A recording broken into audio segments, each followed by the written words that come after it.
Estamos de volta com o nosso Mais Saudável e eu tô aqui, ó, de olho nesse diário que eu sempre falo pra você que é lindo, que eu quero um pra mim, porque, gente, vamos lá, né? Combinar aqui, eu e você e eu. Final de ano tá aí, tá chegando. Aí os compromissos para 2017 eles já estão aparecendo, eu tenho certeza, assim como para mim, aparece para você. Então, para você não se perder aí no meio de tantos afazeres, tá aqui, ó, o Diário das Mãos Ensanguentadas de Jesus 2017. Nele, gente, você pode se organizar, marcar aí a sua consulta médica, por exemplo, né? Ou então um aniversário, um compromisso para pagar, fazer aí o seu planejamento. Além do mais, o que é mais legal é que aqui você consegue estar ligado com Deus a todo momento. Eu sempre falo que aqui o seu compromisso vai estar abençoado. Sabe por quê? O Papa, ele sempre fala da importância da gente ler um evangelho por dia, porque faz com que a gente fique mais ligado a Deus, faz com que a gente se motive mais, acredite mais, desperte a fé. Então, aqui, nesse diário, cada dia você tem um evangelho. Fora isso, você tem aí o dia do santinho. Então, nesse dia, por exemplo, dia 29 de novembro, é o dia de São Virgílio. Então, você tem, ou você que é devoto, vai lá, acenda uma velhinha, faça uma oração. E é tão fácil a gente ter fé, a gente ter nossos compromissos aqui, todos organizados. Gente, é só você pegar o telefone, ligar aí para o 0800 77 0021 ou então acesse o site shoppingcatólico.com.br, tá bom? Lá no site também você vai encontrar aí outros produtos que você vai adorar. Afinal de contas, o final de ano tá chegando, fica aqui uma super sugestão para você e uma sugestão também de presente. Então vai no shoppingcatólico.com.br. Eu adoro e eu tenho certeza que ele vai aí, ó, ser muito útil na sua vida, tá bom? Ah, e tem mais agora que eu lembrei, gente. Como eu ia deixar... Tá vendo aqui esse marcador de página?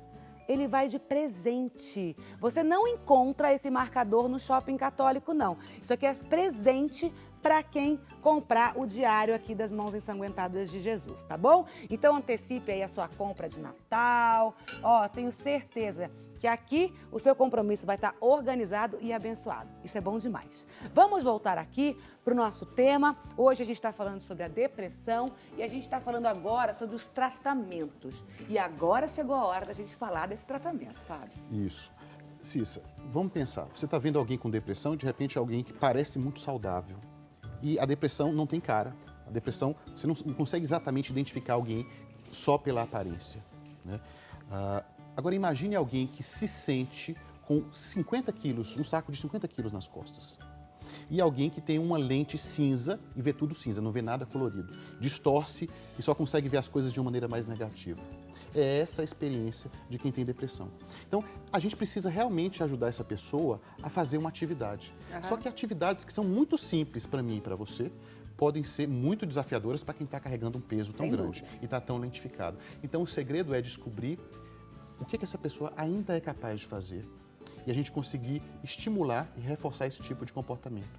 Então, de repente, eu não consigo fazer uma caminhada no parque, para mim isso é muito exaustivo, mas eu consigo sair um pouco de casa e tomar um pouco de sol. Já vale. Já vale. E a família tem que reconhecer isso. Certo. Tem que reconhecer esse pequeno ganho, porque são desses pequenos ganhos, essas pequenas recompensas que vão se somando e vão minando a depressão. Então, qual é o grande equívoco que a gente comete? A gente pede para as pessoas fazerem coisas que elas ainda não são capazes de fazer. Mas se a gente quebrar aquilo em pedaços menores, sempre vai ter um pedacinho que é possível, né, de coisas que dão sensação de prazer e de coisas que dão sensação de realização. Perfeito. A gente está falando aqui da atividade física, de começar, de reaprender, né? E eu te deixei uma questão, Dri, o que a gente não deve consumir, principalmente quem sofre com a depressão? Que tipo de alimentos a gente deve evitar? Alimentos muito gordurosos, né? Então, às vezes, carnes, por exemplo, né? Aqueles cortes mais gordurosos, alimentos mesmo em que a gente, às vezes, o preparo você acrescenta gordura, então ao invés de assar, fritar, né? Fritar não é legal, eu vou ter que preferir assar. Por exemplo, o chocolate, como eu trouxe aqui, é um alimento que ele é rico em triptofano, então ele auxiliaria, mas o excesso, você vai consumir mais gordura e não vai ser benéfico, tá? Então, no geral, alimentos muito gordurosos e a bebida alcoólica. Deve ser evitado. Deve ser evitado porque a bebida alcoólica também deprime, né? Bom, a gente vai aqui resolver algumas questões que chegaram, tá bom? A Denísia Souza de Oliveira, de Formiga, Minas Gerais. Ô, Minas Gerais, terra que eu adoro. Obrigada pela audiência, pelo carinho de todos os mineiros. Estão sempre aqui participando com a gente no Mais Saudável. Um beijo. A Denísia, ela fala o seguinte: eu sofro de depressão há 2 anos. Tomo remédio tarja preta, mas não consigo dormir. E por isso eu fico muito agitada. O que ela deve fazer? A gente precisaria tentar entender como é que é exatamente essa sua rotina para ir para a cama. Como é que é esse ritual? Porque existe o que a gente chama de uma higiene do sono, né? As pessoas muitas vezes estão super ligadas no WhatsApp, na novela, no computador e querem de uma hora para outra desligar. E quando vão para a cama, estão remoendo problemas e pensando em problemas o tempo todo. Então existe uma série de técnicas que a gente pode sugerir, como uma higiene do sono, que é ir desligando aos poucos, né? E tem uma técnica até curiosa, as pessoas acham esquisitas, a gente marca uma hora para se preocupar. A gente marca umas 2 ou 3 horas antes de dormir, colocar tudo o que está me preocupando, o que eu posso tentar fazer para resolver aquilo, se eu estou convencido de que do que eu pude fazer hoje eu já fiz e voltar a pensar naquilo só no dia seguinte. Então, tem uma série a gente tem que tentar diagnosticar o que está atrapalhando a pessoa a dormir. A atividade física colabora muito também, não? Muito, muito, porque já faz a pessoa ter esse gasto de energia e dormir Fica mais um pouco cansadão mais. e aí você consegue relaxar. Só tem que também avaliar, a mesma coisa, avaliar a pessoa, porque tem muita gente que quando faz atividade física muito próximo ao dormir, não consegue dormir legal, porque fica muito agitado. A alimentação Então, também colabora, né, Dri? Sim, a gente tem alimentos calmantes, né?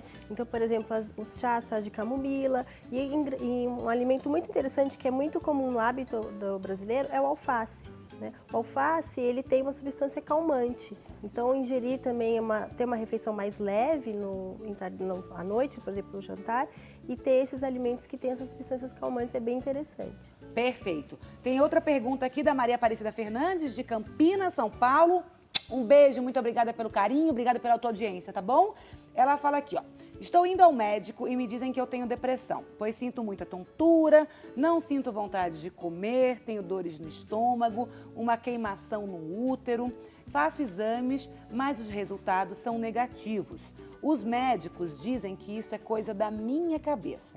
Quero saber se eu estou com depressão e se a depressão promove algum desses sintomas, pois fiquei assim depois que perdi a minha cunhada e o meu marido. Choro muito e sinto muito medo. Como é que ela se chama? Maria Aparecida de Campinas. Maria Aparecida, é possível que você tenha um quadro depressivo, mas a gente precisa ter muito cuidado, porque às vezes a gente tem o que a gente chama de transtorno de somatização ou transtorno somatoforme, em que os sintomas emocionais aparecem no corpo, e ainda não está instalado um quadro depressivo, ou essas somatizações, esses sintomas físicos, podem vir acompanhados de um sintoma depressivo. Então é muito importante a gente diferenciar uma coisa da outra e é importante você ter um apoio profissional, um apoio psicológico, principalmente, para a gente tentar diferenciar uma coisa da outra. Vamos falar sobre os níveis da depressão, né? Que a gente está vendo aí. Pode colocar na tela, por favor? Pode preencher. A gente tem ali o leve, o moderado e o grave. Eu gostaria que você explicasse, Fábio. Na depressão leve, a pessoa muitas vezes ainda consegue fazer uma série de coisas. Ela continua trabalhando, ela continua produzindo e muitas vezes os sintomas são mais subjetivos. Ela consegue esconder muito bem os sintomas de depressão, né? Ela vê as coisas de um jeito mais pessimista, ela não está sentindo tanto prazer com as coisas, mas ela está lá no piloto automático. Tá. O moderado? Na depressão moderada, os sintomas são mais proeminentes. Então, assim, ela começa já a ter dores pelo corpo, insônia, aumento ou diminuição de apetite, ela começa a faltar ao trabalho, começa a ficar mais irritada, ou brigar mais com as pessoas em casa. Mas na depressão moderada, ainda é possível fazer uma série de atividades, mas com muita dificuldade. Tá. E na depressão grave, a pessoa praticamente já não consegue mais sair de casa, já perdeu o autocuidado com a higiene, tem ideias de morte e de suicídio e muita desesperança. Então, a ideia de acabar aquele sofrimento, né, de morrer ou de encontrar uma forma de acabar com aquele sofrimento começa a ficar cada vez mais frequente e ideias de suicídio são critérios de gravidade para a depressão. Perfeito. Então, se você começa a pensar muito em morrer, e sim, isso é uma coisa muito importante. A gente fala de suicídio, de ideias de morte, isso quase é um tabu. E as pessoas muitas vezes ficam envergonhadas de fazer esse tipo de pergunta. Mas é muito importante que a gente pergunte para as pessoas, você pensa em morrer? você pensa em acabar com sua própria vida, viver tem sido um fardo para você, porque é um sinal de alerta e se a gente não perguntar, muitas vezes a pessoa não vai se sentir encorajada de desabafar. Então é importante a gente perguntar sem julgamento para que as pessoas tenham espaço para falar sobre essas coisas. Tem mais pergunta do Brasil na tela? Pode chegar, por favor. A gente está falando agora com São Paulo, que é o Newton Leite. Newton, muito obrigada pela sua participação. Eu vou até aqui o plasma. Cissa, tenho depressão e estou fazendo tratamento há 1 ano. Toma um remédio controlado e a cada 2 meses ele vai ao médico. A pergunta dele é, terei que tomar os remédios a vida toda? Não necessariamente.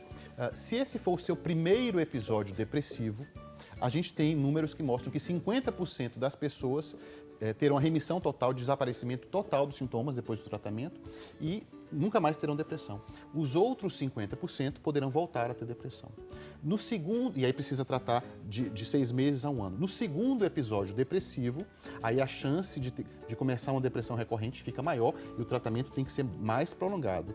No terceiro episódio depressivo, aí a gente fala de um tratamento às vezes de 3 anos ou mais. Então tudo depende de se esse foi o seu primeiro episódio ou não.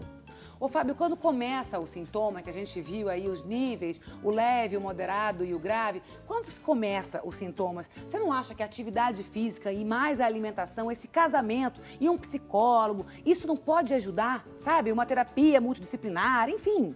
Cissa, isso é fundamental. Sem chegar nesse ponto do medicamento, né? Isso é fundamental o que você está dizendo. A Organização Mundial de Saúde, ela coloca que, infelizmente, mesmo nos países mais ricos do mundo, a gente não vai ter esse tipo de tratamento acessível a todo mundo. Então, promover exercício físico e uma vida saudável, a prevenção da depressão é fundamental. Então, a gente precisa ter mais espaços nas cidades onde as pessoas possam estar circulando, possam estar desenvolvendo essa coisa da urbanidade, da civilidade. Infelizmente, a gente fica preso dentro das cidades. Tem uma questão de segurança, tem uma questão da falta de tempo, da pessoa ter que trabalhar muitas vezes para conseguir sustentar. O que a gente está querendo dizer? Que a depressão não é um problema só individual, é um problema social. Lógico. Né? Então, a partir do momento em que a gente consegue oferecer para as pessoas mais qualidade de vida dentro das cidades, a gente também está promovendo uma prevenção à depressão e a atividade física. A Organização Mundial de Saúde coloca como sendo um componente fundamental para a prevenção da depressão e de uma série de outras condições. O esporte salva, né? Salva, e é importante o ponto que o doutor colocou sobre a atividade física, a quantidade. Tem que respeitar o profissional de educação física e a própria família tem que respeitar esse tempo do aluno. Se ele se sente bem fazendo uma atividade física, uma caminhada de 10 minutos, e começa com 10 minutos e depois vai aumentando esse tempo, porque muitas vezes exige demais e aí o aluno, o paciente espana, acaba dando 3 passos para trás. Uhum. Então tem que ter esse respeito com a quantidade de exercício que vai fazer. E quem vai determinar é o próprio aluno. O principal, se vocês concordam, é você aí em casa se respeitar. Se ame, crie aí vontade de viver, desperte a cada dia, agradeça. Eu vou para um rápido intervalo. Você não descola, eu já venho.